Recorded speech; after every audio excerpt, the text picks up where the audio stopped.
മഴ മുന്നറിയിപ്പുകളെക്കുറിച്ച് ചോദിച്ചവർക്കായി സംസ്ഥാനത്ത് അടുത്ത 3 മണിക്കൂറിൽ അതിശക്തമായ മഴയ്ക്ക് സാധ്യതയുണ്ടെന്നുള്ള റിപ്പോർട്ടാണ് വരുന്നത്. 7 ജില്ലകളിൽ ഈ 3 മണിക്കൂർ നേരത്തേക്ക് ഓറഞ്ച് അലേർട്ടും പ്രഖ്യാപിച്ചിട്ടുണ്ട്.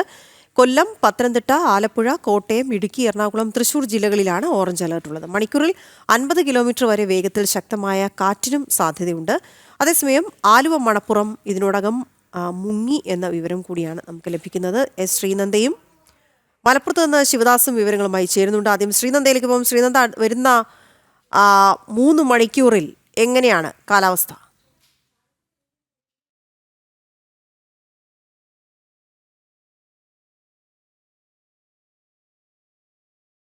ശ്രീനന്ദ, കേൾക്കാൻ കഴിയുന്നുണ്ട് എങ്കിൽ അടുത്ത 3 മണിക്കൂർ നേരത്തേക്ക് വന്ന അലർട്ടുകൾ എന്തൊക്കെയാണ്?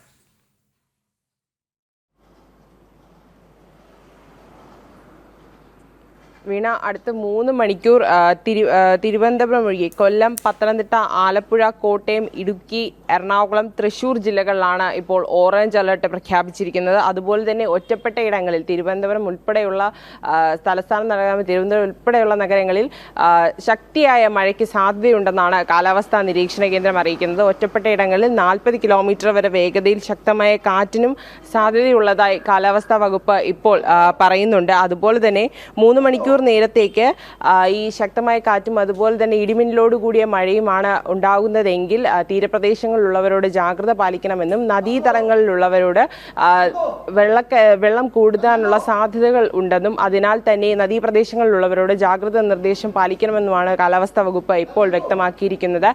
സമുദ്ര ഗവേഷണ പഠന വകുപ്പും ഇതുതന്നെയാണ് നൽകുന്നത്. ദുരന്ത നിവാരണ അതോറിറ്റിയും എല്ലാവരോടും, നാട്ടുകാരോടും അതുപോലെ തന്നെ മത്സ്യബന്ധനത്തിന് പോകുന്ന ആൾക്കാരോടും ജാഗ്രത പാലിക്കണമെന്നുള്ള നിർദ്ദേശം മാത്രമാണ് നൽകുന്നത്. ഇന്ന് ഓറഞ്ച് അലർട്ടാണ് 3 ജില്ലകളിൽ ഓറഞ്ച് അലർട്ടാണ് നൽകിയിരിക്കുന്നത്. ഈ അലർട്ടുകൾ 3 മണിക്കൂർ കഴിയുന്നതിന് മുൻപായി മാറാനുള്ള സാധ്യതകൾ ഉണ്ടെന്നും പറയുന്നുണ്ട്. തൃശൂർ ഉൾപ്പെടെയുള്ള ജില്ലകളിൽ അതിശക്തമായ മഴയാണ് ഇപ്പോൾ തുറന്നുകൊണ്ടിരിക്കുന്നത്. മണ്ണിടിച്ചിലിനുള്ള സാധ്യതകൾ ഉണ്ടെന്നും കാലാവസ്ഥാ വകുപ്പ് അറിയിക്കുന്നുണ്ട്.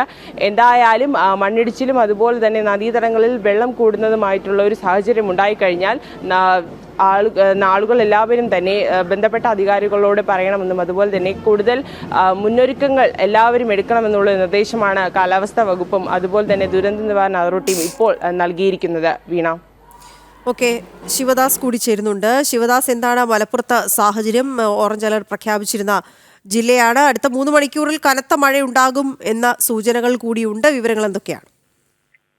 വീണ, മലപ്പുറം ജില്ലയിൽ ഇന്ന് ഓറഞ്ച് അലേർട്ടാണ്. ഇപ്പോൾ ഒറ്റപ്പെട്ട ഇടങ്ങളിൽ മഴ പെയ്യുന്നുണ്ട്. നിലവിൽ വലിയ രീതിയിലുള്ള ബുദ്ധിമുട്ടുകളൊന്നും തന്നെ ഉണ്ടായിട്ടില്ല. കാര്യമായ അനിഷ്ട സംഭവങ്ങളൊന്നും ഉണ്ടായിട്ടില്ല. ചാലിയാർ പുഴയിലും അതോടൊപ്പം തന്നെ ഭാരതപ്പുഴയിലും വെള്ളം ഉയരുന്ന ഒരു സാഹചര്യം ഉണ്ട്. അതോടൊപ്പം തന്നെ തീരദേശവാസികൾ ജാഗ്രത പാലിക്കണം എന്ന നിർദ്ദേശം ജില്ലാ കളക്ടർ നൽകിയിട്ടുണ്ട്.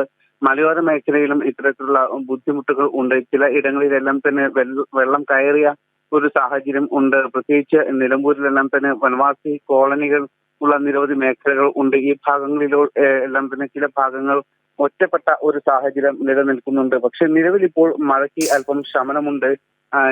ചില ഇടങ്ങളിൽ ഒറ്റപ്പെട്ട മഴ പെയ്യുന്നുണ്ട്. മലയോരവാസികളെയും അതോടൊപ്പം തന്നെ ജാഗ്രത പാലിക്കണം. പ്രത്യേകിച്ച് ഉരുൾപൊട്ടൽ സാധ്യതയുള്ള ഇടങ്ങളിലെല്ലാം തന്നെ ജാഗ്രത വേണം എന്നൊരു നിർദ്ദേശം ജില്ലാ കളക്ടർ നൽകിയിട്ടുണ്ട്.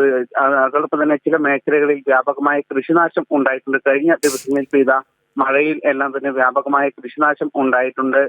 പ്രത്യേകിച്ച് കോട്ടക്കൽ മേഖല, അതോടൊപ്പം തന്നെ കൊണ്ടോട്ടി മേഖല, നിലമ്പൂരിലെ ചില ഭാഗങ്ങളിലെല്ലാം തന്നെ വ്യാപകമായി തന്നെ കൃഷി നശിച്ച ഒരു സംഭവവും ഉണ്ടായിട്ടുണ്ട്. നിലവിൽ ഇപ്പോൾ ജാഗ്രത പാലിക്കണം എന്ന നിർദ്ദേശമാണ് നൽകിയിട്ടുള്ളത്. ഒറ്റപ്പെട്ട ഇടങ്ങളിലാണ് ഇപ്പോൾ മഴയും അതോടൊപ്പം തന്നെ ശക്തമായ കാറ്റും ഉള്ളത്. വീണ, ഓക്കെ, ശരി. ശിവദാസും ശ്രീനന്ദയുമാണ് വിവരങ്ങൾ നൽകിയത്. അടുത്ത 3 മണിക്കൂർ പ്രത്യേകം ശ്രദ്ധിക്കുക. അത് മാത്രമല്ല, നമുക്കറിയാം ഈ മഴയോടൊപ്പം വലിയ തോതിൽ കാറ്റും ഉണ്ടാകുന്നുണ്ട്. അതും നമുക്ക് ഒരു വലിയ പ്രശ്നമാണ്. അപ്പോൾ കാറ്റത്ത് മരം ഒടിഞ്ഞു വീണുണ്ടാകുന്ന അപകടങ്ങൾ ഒക്കെയും യാത്രയിലുമൊക്കെ ശ്രദ്ധേയം ഉണ്ടായിരിക്കണം.